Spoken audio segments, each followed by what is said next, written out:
Assalomu alaykum hamma. Yakka jiyalar, xudo xolasa 100 kunlik challenge'imizni 7-kuniga yetib keldi. 7-kunni sizlarni nima kutib oladi? Videoni oxirigacha kuzatib tursanglar, xudo xolasa video qo'yib boramiz. Hammaga rahmat. Ko'rsanglar bo'ladi. O'dalarimizga, tovuqlarimizga kunda machi paqirdan 2 mahal 3 paqirdan beramiz. 3 paqir ya'ni yem beramiz. Unda 6 paqir yem ketadi kuniga.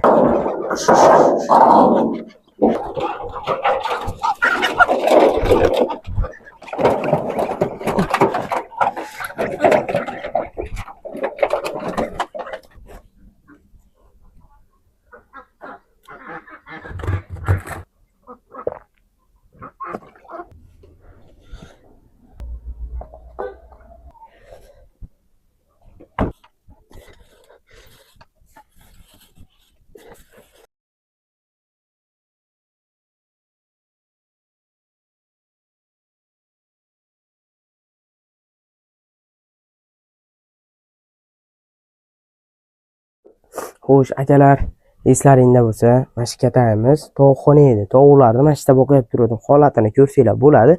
Endi tovuqlarni o'rdalarni oldiga chiqarib oldik.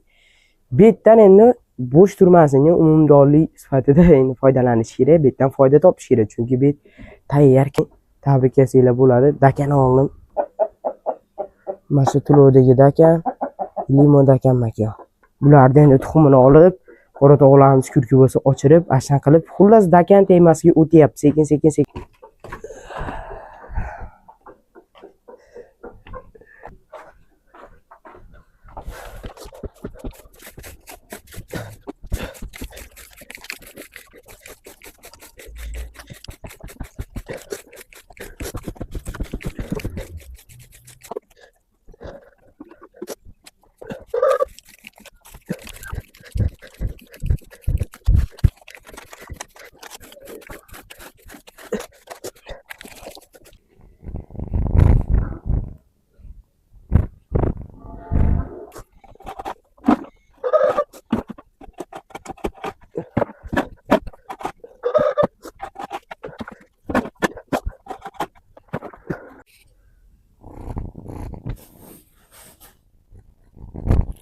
Endi hozircha ikkita dakan tashlaymiz.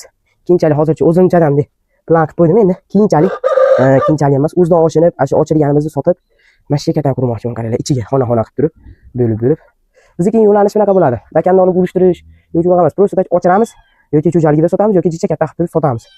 Nima desa bo'ladi? Faqat zotiga sotamiz, hech qachon haligi tuxumini sotamiz, olib turib urishtirib nima qilgani bor. Iloji boricha zotligini olib kelishga harakat qilaman, lekin bu hozir ochiraman degan dakanim ham tulovdaligicha xunuk, lekin o'zini veslari, bo'ylari o'ta katta dakan.